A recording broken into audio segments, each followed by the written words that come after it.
Okay, we're on chapter 4, titled Culpeper. This is from Charley, Skedaddle, written by Patricia Beatty. A couple hours rattling over the rails brought the troop train to Brandy Station, Virginia, a camp of hundreds of white tents where the Army of the Potomac had spent the winter. The artillerymen, with Charley Quinn last in line, jumped down from the car as soon as the door was unlocked.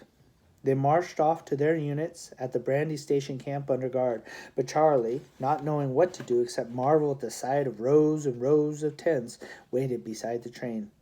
Beckoned over by an officer, he had to explain who he was, why he was there, and what the major in Alexandria had told him. The officer, another major, nodded, stared silently up and down at Charley's black and red Bowery Boy clothing, and pointed toward a group of guards just ahead near the locomotive. He said, "The men in boxcar number 3 are the regiment you want. Go up there and tell the guards they're to open that car and put you inside. You'll be bound for the headquarters company." "What's that, headquarters?" asked Charley. "That's where the colonel of the New York 140th will be. He's not here in Culpeper." Charley's eyes widened at the thought of seeing a real live colonel. The officer laughed at his odd expression. "Colonels bark, but don't generally bite if you hop to when they bark." Charley asked, "Will I see General Meade?" "Perhaps, if you keep your eyes open. I'm busy now, lad. I can't stay here with you. Do as I say." And with that, the major walked away hastily toward the waiting train. Charley ran to the designated boxcar and told the guards what the major had said. He waited till the door was unlocked and pulled open just wide enough for him to squeeze inside. Then he was boosted up by a big guard into the crowded car. A shout went up from one of the men in the car. "Hey, it's that Bowery boy we took on in New York. Hey, Con, it's your chum." "No chum of mine," rumbled Sullivan, who stood not far from Charley. "Shove him over to Jem Miller. He's got himself a corner." Pushed by many hands, Charley was propelled roughly along, even lifted into the air at times through the car to various corners. Finally, in the fourth corner, he came to the spot where Miller sat. Jem grinned at him and said, "So you got here after all." "You bet. I'm to be a bugler or a drummer boy if the 140th will have me." Jem patted him on the back as the boy knelt. "Well, you wanted to come. I hope you get to be what you want." "Did you ever play an instrument, Jem?" "Not one time, Charley. I can't carry a tune in a potato sack." Charley told the man excitedly, "General Meade and General Grant are both in Culpeper. Somebody out of the 11th New York Battery told me I was in their boxcar first." "Were you now?" "That's news about the generals. He said that being there together down here meant a battle." "Charley, I do believe it does." Jem's voice was deeper and his face hard set. "If that old buzzard Meade had followed up the rebels after the Battle of Gettysburg, he could have ended this confounded war last year. We wouldn't be down here to fight again, and I could be back in my print shop in Elmira right now." "Maybe we'll end it here," came from Charley. "I don't know, boy. This is Confederate home ground. They know every road and cowpath, and we don't. They'll fight like devils for their own land. And if you want to take a gander at what they're fighting to hold on to, look out this knothole here and get a view of some country." "I've been looking myself. You'll find it different from what you're used to." Squirming about to make himself comfortable, Charley sat down and put one eye to the hole. Never in his life had he seen such greenness as trees, meadows, and hillsides flickered past outside the train. It was as if the Central Park he knew had been expanded hundreds of times. Now and then he caught sight of a windowless red brick structure, burned-out skeletons of houses or half-burned cabins. Once he saw a ragged-looking black man on the seat of a mule-drawn wagon waiting at a crossing as the troop train clicked past. He figured this man must have been a slave until the previous year, when Abe Lincoln had set him and all other slaves in the South free. Slavery. Anger rose up in Charley at the very thought of the word. Johnny and Noreen hated the idea, and the sisters had spoken against it in school. No person should ever be owned by any other person. After a half-hour's ride, the train stopped and the 140th New York got down in Culpeper, some 60 miles from Alexandria.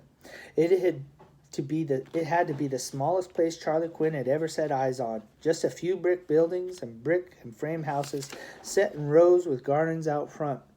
Beyond to the west were mountain peaks visible as a blue mass had below them farms and forests.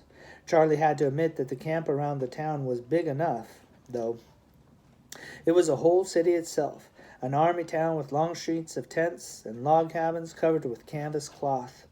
The muddy avenues were clogged with riders, wagons, horses, and mules, as busy as Broadway had always been at home. On the plain before the camp, he saw columns of soldiers marching back and forth, their feet churning mire under a cloudy sky filled with hundreds of black crows. Never before had he seen so many birds at one time, nor so many dogs running about. The major at the wharf had been right about the dogs. The camp was one great clamor of birds cawing, dogs barking, officers shouting loud-voiced commands, horses nickering and clopping their hooves, wagon wheels constantly screeching.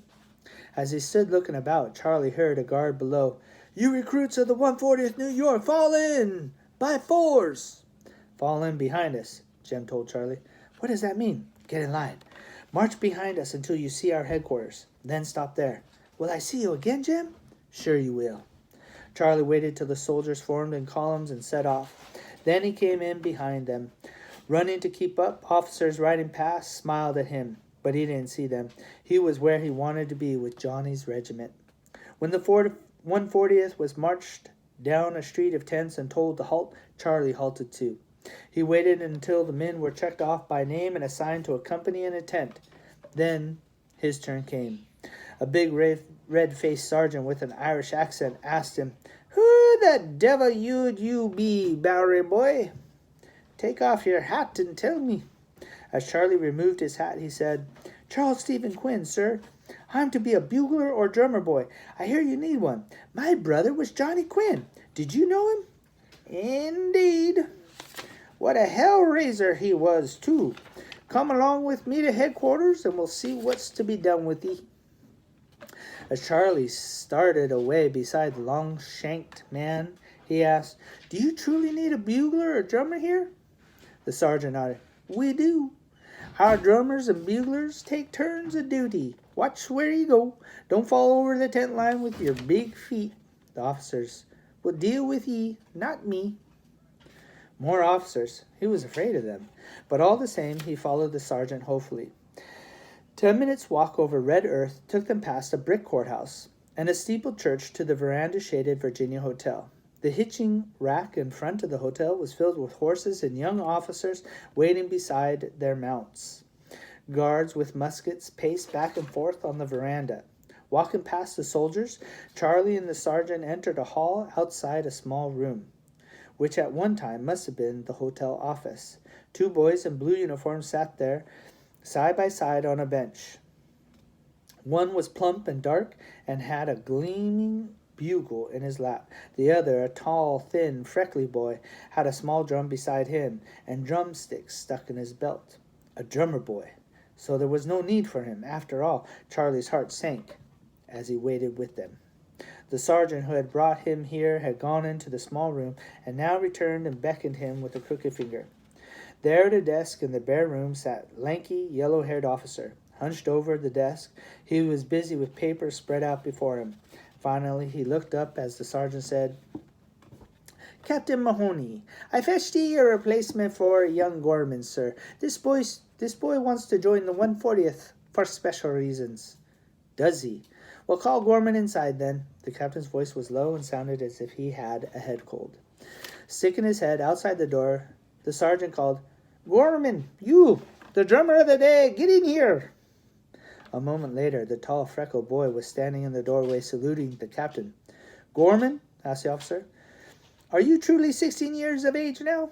"Yes, sir, last week. I'm old enough to be a real soldier now. It's time for me to stop drumming," said Gorman, whose voice had a man's depth. The officer frowned and said, "Soldiering has to come a bit later for you, I'm afraid. By rights, the band drum major should teach this boy, but he's got camp fever. Can you show him how to use your drum in a month's time? You'll have the mornings free for teaching." "I think I can, sir, in the mornings, if he's foxy and applies himself." "Are you smart, and will you work hard?" the captain asked Charley. "Yes, sir, I'll sure try." "All right then, Gorman. You'll sign your enlistment papers as soon as I have them ready for you. Tomorrow morning you'll begin to teach this boy to beat a drum, and you'll drill with the men in the afternoons yourself. Teach this lad everything he needs to know about his duties as a drummer boy." "I will, sir." Now the captain turned to Charley. "What is your name?" "Charley Quinn, sir." "A good Irish name. We are mostly Irish here." The officer smiled up at Charley. "Work hard, and we'll see to it that you get a drummer boy's uniform. Would you like that?" "Oh, yes, I would." "Well, then, welcome to the 140th New York. You'll be paid $13 a month, not by Abe Lincoln as soldiers are, but by the officers here." Charley nodded happily. He said, "My brother, Johnny Francis Quinn, served with you until Gettysburg. He got killed there at Round Top." The captain's face changed. "Yes, I knew him. He got into lots of trouble, but he was a brave man." "He was a Bowery boy like me," Charley said proudly. Now the lanky officer grew stern. "You're not a Bowery boy now. Get rid of that red shirt and that plug hat. They won't do here at all. Gorman, find him another shirt and a soldier's cap at once. We'll take the Bowery boy out of you soon enough." Charley caught his breath. Clearly, the captain didn't favor his gang. "Did the dead rabbits predominate here among the New York soldiers?" he asked. "Are there lots of dead rabbits here, sir?" Captain Mahoney replied, "I know all about your gangs because I'm a New Yorker too. We have no Bowery boys here that I know of right now. There are some dead rabbits, but they behave themselves now. I warn you. Put your New York City riding behind you, or you'll fare the worse for it. Our punishments are not light. We are here to fight the rebels, not each other. Now, Gorman, take him and outfit him." "Thank you, sir," said Charley, not happy with the scolding and realizing it would be hard to give up his Bowery boy clothing. He waited to see if he was to sign some papers too, but he saw the officer turn his attention to a long list of names in front of him. It was time to leave with the boy named Gorman. Outside, Gorman introduced himself as Silas and the bugler of the day as Tom Fallon. Then, beckoning with his finger, Gorman invited Charley to follow him down a long, cool, dimly lit corridor with doors on either side. One near Captain Mahoney's office opened into a large, lavishly furnished room. It was the lobby of the hotel. Sentries with bayonet-tipped muskets stood on each side of the door, and inside a number of Union officers were gathered in a circle in chairs. There was gray-blue with the smoke of the cigars and pipes. Gorman spoke to one of the sentries, who nodded agreement to what he had said. Then the boy took Charley by the coat sleeve and whispered into his ear, "There they are. Go closer and take a look at General Grant and General Meade." Generals, real generals. Fascinated at the idea of seeing great men he'd only read about in New York City newspapers, Charley came nearer and stared into the big room. He asked softly so as not to be heard, "Which one of them is General Grant?" "Grant's a lieutenant general. He's a sort of heavy-set one with a dark beard at the very end.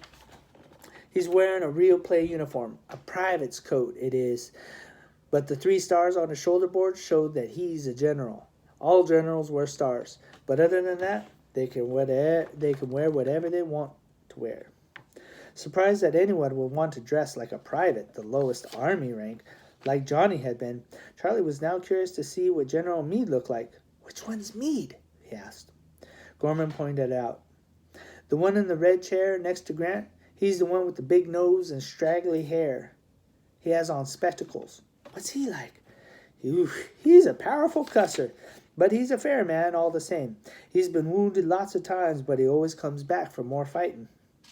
A sharp whisper from the sentry sent Gorman farther down the corridor. At the end, he opened a door and went outside. Before them was a low brick house with chimneys sending up smoke. Gorman said now, "We're going to see Marcus. Are you hungry?" "You bet. Who's Marcus?"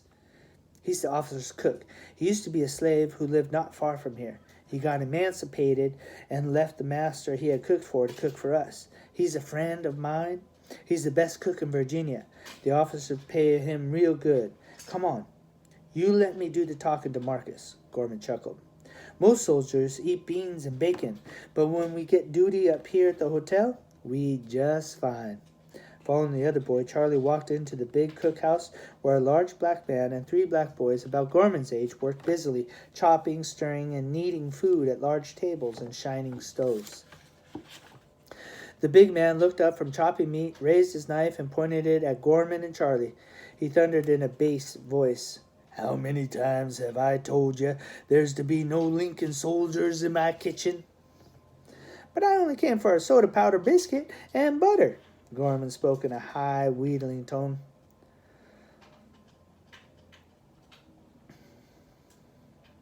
"All winter long you always knew where to find 'em, boy." "And some honey?" "You know where that's kept, too." As Gorman got 2 biscuits out of a large basket and spread them with butter and some honey, Marcus asked Charley with mock ferocity, "Who'd you be, red-headed devil boy?" "The new drummer of the 140th New York." "Mighty puny, ain't you?" "Gorman don't think I am, and neither does Captain Mahoney." "Who said they has good sense? I got better things to do than fool with you boys. Get out of my way, both of you." "Thanks, Marcus, we'll be back." With a laugh, Gorman gave Charley a biscuit. Then he broke into a run with Charley following behind, eating the light-as-air biscuit.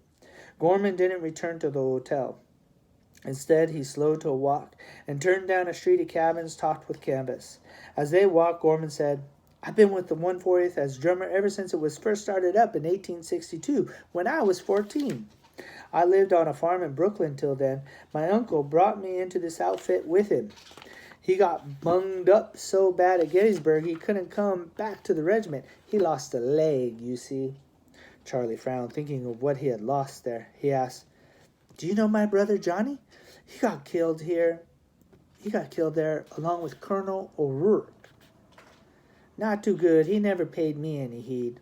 Charley nodded and then asked, "Did you know Con Sullivan?" "You bet."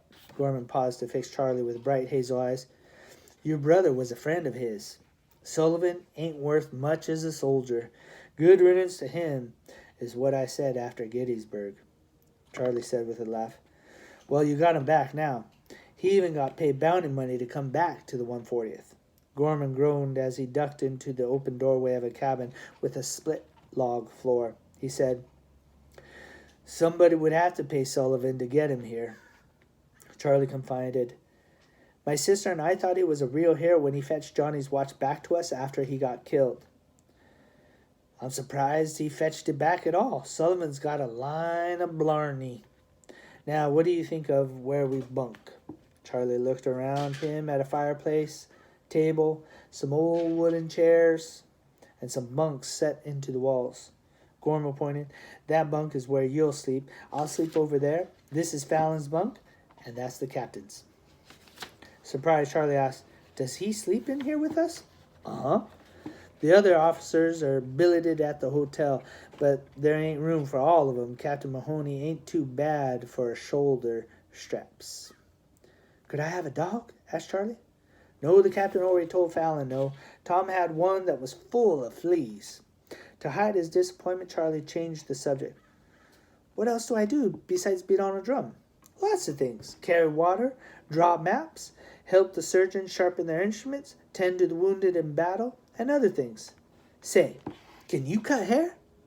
When Charley shook his head, no, Gorman smiled. "Drummer boys cut hair usually." "I'm good at it by now. I'll teach you how. And once you know how to beat out the everyday camp calls, you might play in the fife and bugle corps of the band we got here. Fallon's a Jim Dandy bugler by now. He had plenty of time to learn." Gorman's face grew serious. "I ain't got a lot of time to teach you, and if it's only a month we've got, I ought to have 6 months." "Why only a month, then?" Gorman was rubbing the fuzz on his chin. "That's what I want to know. I've got a good idea, though. With Grant's coming here, I think we'll be having ourselves a fight pretty soon. The Army of Northern Virginia ain't too far from Culpeper right at this very minute." "What's that?" asked Charley.